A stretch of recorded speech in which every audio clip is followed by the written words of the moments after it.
வணக்கம் நேயர்களே. பெற்றோர்கள் மத்தியில நிறைய சந்தேகம், எந்த மாதிரி ஸ்கூல்ல போட்டா குழந்தைங்க நல்லா படிப்பாங்க அப்படின்றது ஒரு பெரிய சந்தேகமா இருக்கு. ரீசெண்டா கூட ஒரு பேரண்ட் இமெயில் அனுப்பிச்சிருந்தாரு. இந்த மாதிரி நான் வந்து குழந்தைய வந்து ஐசிஎஸ்சி ஸ்கூல்ல 2 பேரையும் சேர்த்திருக்கேன், இதுக்கே நிறைய ஃபீஸ் கொடுத்துட்டேன், ஆனா அவனை வந்து எக்ஸ்ட்ரா கரிக்குலர்லயோ மற்ற விஷயங்கள்லயோ அனுப்ப முடியாம இருக்கு, ஏன்னா இந்த சப்ஜெக்டே அவங்களுக்கு வந்து நிறைய இருக்கு, நான் பண்ணது தப்பா அப்படிங்கிற மாதிரிலாம் கேள்விகள் வந்திருக்கு.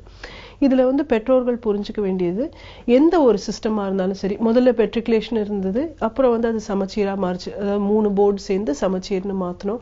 அப்புறம் சிபிஎஸ்இ இருக்கு, ஐசிஎஸ்இ இருக்கு, இன்டர்நேஷனலி ஐஜிசிஎஸ்இ, ஐபி, இந்த மாதிரி நிறைய போர்ட்ஸ் இருக்கு. இது எல்லாமே என்னன்னா கடைசியில அந்த 10th-லயோ 12th-லயோ வரும்போது ஒரு சர்டிபிகேட், இந்த ஸ்கூல் லிவிங் சர்டிபிகேட்ன்றது வந்து கொடுக்கறதுக்கு வரக்கூடிய போர்ட்ஸ் தான் இது. இதனால வந்து குழந்தைங்க வந்து பெட்டர் ஆர் வர்ஸ் ஆகிறது கிடையாது. ப்ளீஸ் இதை அண்டர்ஸ்டாண்ட் பண்ணிக்கங்க. எப்படிப்பட்ட ஸ்கூலா இருந்தாலும் ஃபர்ஸ்ட் 5 years, அதாவது அந்த எல்கேஜிலேருந்து 3rd ஸ்டாண்டர்ட் வரைக்கும் பேசிக்கான அடிப்படை ஸ்கில்ஸ் செட் பண்ணணும். இதுல வந்து சிந்தனை அப்படிங்கிறது ரொம்ப முக்கியமான விஷயம். ஒரு 10 yearsக்குள்ள டிசிப்ளினுக்கு உண்டான ஸ்ட்ரக்சர், அதாவது ரெகுலரா சைல்டு வந்து ஹேபிட்ஸ் ஃபாலோ பண்ணக்கூடிய அளவுக்கு ஸ்கூல் செட்டில் பண்ணணும். அண்ட் அதுக்கப்புறம் பார்த்தீங்கன்னா ஹையர் ஸ்டடீஸுக்கு அவங்கள வந்து ப்ரிப்பேர் பண்ணணும். எந்த போர்டா இருந்தாலும் முக்கியமா நீங்க புரிஞ்சுக்க வேண்டியது பேலன்ஸ் அப்படிங்கிறது இருக்கணும்.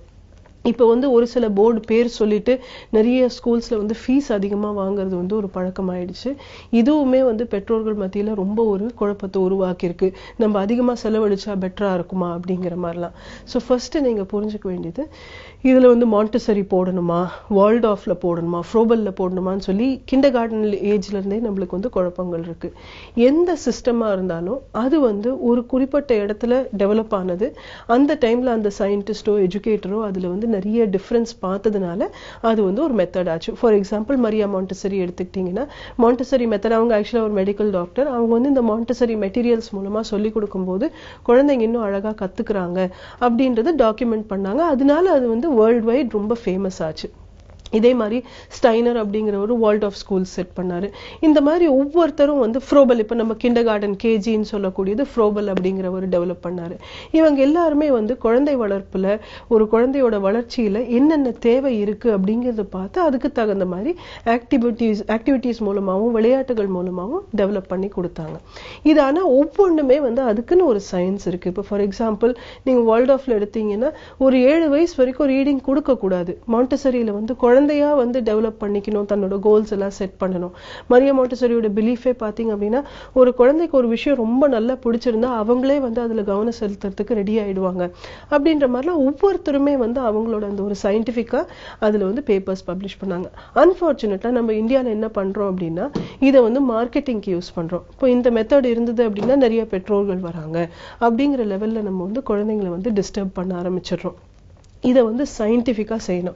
இப்போ ஒரு மருந்தே நீங்க எடுக்கிறீங்க அப்படின்னா அது 3 நாள் சாப்பிட்டாதான் அந்த நோய் வந்து போகும் அப்படின்னா, நீங்க வந்து ஒரு நாள் மட்டும் சாப்பிட்டுட்டு அது நோய் இன்னும் இருக்கு அப்படின்னு நீங்க வந்து சொன்னா அது வந்து நம்மளோட மிஸ்டேக் தான். அதே போல கல்வியிலுமே வந்து ஒரு ப்ராசஸ் அப்படிங்கிறது இருக்கு. அதுல வந்து அந்த ப்ராசஸ்ல ஒரு சில பகுதிகளை மட்டும் எடுத்து நான் வந்து 1 மணி நேரம் மட்டும் கொடுக்குறேன், அரை நாள் மட்டும் கொடுக்குறேன் அப்படின்னு பண்ணீங்கன்னா அந்த குழந்தைக்கு வந்து அதுக்கு உண்டான அந்த பெனிஃபிட்டே கிடைக்காம போயிடும். இதுவுமே கல்வியில வந்து டவுன் ஆகிறதுக்கு ரொம்ப முக்கியமான ஒரு காரணமா மாறிடுச்சு. ஸோ ஆஸ் அ பேரண்ட் நீங்க ஃபர்ஸ்ட் புரிஞ்சுக்கிறது, நீங்க முடிவுகள் எடுக்கும்போது, உங்க குழந்தையோட கல்விக்கு வந்து முடிவுகள் எடுக்கும்போது ஃபர்ஸ்ட் உங்களால வந்து ஃபைனான்சியலா அந்த குழந்தைய வந்து சப்போர்ட் பண்ண முடியுமான்றது பாருங்க. ஏன்னா நம்ம வந்து அளவுக்கு மீறி ஸ்ட்ரெச் பண்ணி நம்ம ரொம்ப செலவழிச்சுட்டு அது வந்து சஸ்டெயின் பண்ண முடியாம நம்ம கஷ்டப்பட்டு மன அழுத்தத்துல இருந்தோம் அப்படின்னா குழந்தைக்கு அந்த என்வாயர்மெண்ட் வந்து லேர்னிங்க்கு வந்து சூட்டபிள் ஆகாது. 2வது விஷயம், ஹாஸ்டல் அனுப்பிச்சுட்டா சரியாயிடும் அப்படின்றது தயவு செஞ்சு நினைச்சுக்காதீங்க. ஏன்னா ஹாஸ்டல் அப்படிங்கிறது ஒரு சொல்யூஷன் கிடையாது. இன்னொன்னு, பழைய காலத்து இதுல வந்து ஹாஸ்டல்ஸ் அப்படின்றதுல அந்த வார்டனா இருக்கக்கூடியவங்க நல்ல ஒரு குவாலிட்டிஸ் இருந்தவங்களா இருந்தாங்க. நம்ம இல்லைன்னா கூட அவங்க கிட்ட இருந்து நல்லது கத்துக்கிறதுக்கு வாய்ப்புகள் இருந்துச்சு. இப்போ அந்த மாதிரி எந்த ஒரு ஹாஸ்டல்லையுமே வந்து சென்சிபிளா இருக்கக்கூடிய வார்டன்ஸ் கிடையாது. நான் வந்து இது நெகட்டிவா சொல்ற மாதிரி இருக்கலாம், ஆனா இது வந்து ஒரு சில விஷயங்கள் நம்ம உண்மையை வந்து பேசதான் ஆகணும். அதனால இந்த மாதிரி ஒரு சிச்சுவேஷன்ல குழந்தைங்க ஹாஸ்டல் போகும்போது தப்பான பழக்க வழக்கங்கள் அவங்க கத்துக்கிறாங்க. இன்னொன்னு, நம்மளோட அவங்க வந்து வளராத போது நம்ம கிட்ட இருந்து ஒரு சில ஹேபிட்ஸுமே அவங்களுக்கு வந்து கத்துக்கிறதுக்கு உண்டான சான்சஸ் குறைஞ்சிருது. ஸோ மெத்தடு ரெண்டாவது வந்து எங்க அனுப்புறோம் அப்படின்னு. அதே மாதிரி இந்த போர்டு ஐசிஎஸ்சி பெட்டரா, சிபிஎஸ்சி பெட்டரா, சமச்சீர் பெட்டரா அப்படின்னா எந்த போர்டு நீங்க கொடுத்தீங்கனாலும் ஆஸ் அ பேரண்ட் நீங்க வந்து வீட்டில் கொஞ்சம் எக்ஸ்ட்ரா ஆக்டிவிட்டீஸ் குழந்தைங்களுக்குன்னு செட் பண்ணி வைக்கணும். எப்படிப்பட்ட ஆக்டிவிட்டீஸாக இருக்கணும்னா ப்ராக்டிக்கலாக அவங்க கற்றுக்கிறது, ஒரு டியூப் லைட் மாற்றுறது, பல்பு மாற்றுறது, அதே மாதிரி சின்ன சின்ன ரிப்பேர்ஸ் வீட்டில் வந்து நீங்கள் செய்யும்போது குழந்தை அதில் வந்து ஹோம் பேஸ்டில் வந்து அவங்க வந்து லேர்ன் பண்ணிக்கிறது. அதே சமயத்தில் சமையலில் வந்து உங்களை ஹெல்ப் பண்றது, வீடை வந்து கிளீனா வச்சுக்கிறதுல ஹெல்ப் பண்றது. இதெல்லாம் ஏன் அப்படின்னா குழந்தைக்கு வந்து ஸ்கூல்ல மட்டும் லேர்னிங் இருந்தது அப்படின்னா அந்த லேர்னிங் வந்து முழுமையான ஒரு லேர்னிங்கா இருக்காது. அவங்க வந்து லைஃப்ல லேர்ன் பண்ணணும் அப்படின்னா வீட்லயும் நம்ம வந்து நிறைய சிந்தனைக்கு உண்டான வேலைகள், பொறுப்புணர்வு வந்து ஏற்றுக்கிறதுக்கு உண்டான வேலைகள், அதே மாதிரி ஃபெயிலியர் ஆச்சுன்னா அந்த ஃபெயிலியர்ல இருந்து வெளியே வரதுக்கு உண்டான வாய்ப்புகள் நம்ம இதுல மட்டும்தான் செட் பண்ண முடியும்.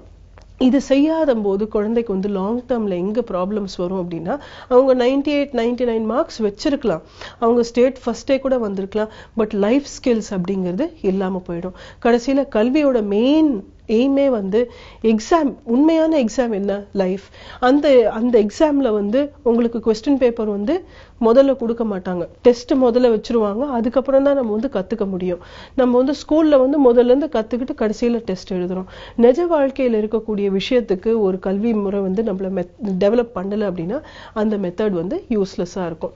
நிறைய ஸ்கூல்ஸ் பாத்தீங்கன்னா ரொம்ப நல்ல ஸ்கூல்ஸ் வந்து போர்டு வந்து சமச்சீரா மட்டும் இருக்கும், ஆனா வந்து அந்த குழந்தைங்களுக்கு நிறைய முழுமையான வளர்ச்சிக்கு வாய்ப்புகள் ஏற்படுத்தி கொடுத்திருப்பாங்க. இதே ஒரு சிலது இன்டர்நேஷனல் லெவல்ல காசு நிறைய வாங்கியிருப்பாங்க, ஆனா குழந்தைங்களுக்கு ஒண்ணுமே கொடுத்திருக்க மாட்டாங்க. ஸோ நீங்க போர்டை மட்டும் வச்சு பார்க்காதீங்க.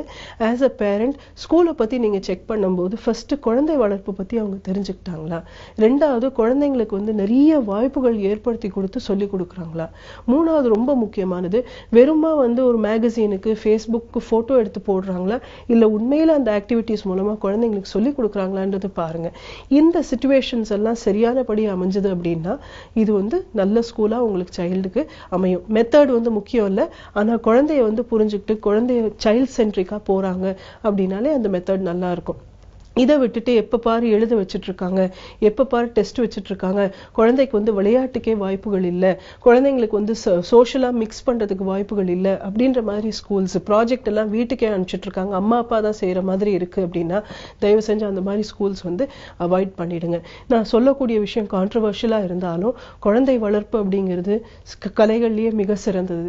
அந்த மாதிரி ஒரு விஷயத்துல நம்ம குழந்தைக்கு வந்து எத்தனையோ விஷயங்கள் செய்யறதுக்கு ரெடியா இருக்கும் போது ஸ்கூல் சரியா அமையல அப்படின்னா அவங்களுக்கு வந்து அதனாலேயே மன அழுத்தமும் அதனாலேயே பிரச்சனைகள் வரலாம். ஸோ சூஸ் பண்ணும்போது சைல்ட் ஃப்ரெண்ட்லியாகவும் சைல்ட் சென்ட்ரிக்காகவும் மெத்தட்ஸ் சூஸ் பண்ணுங்க.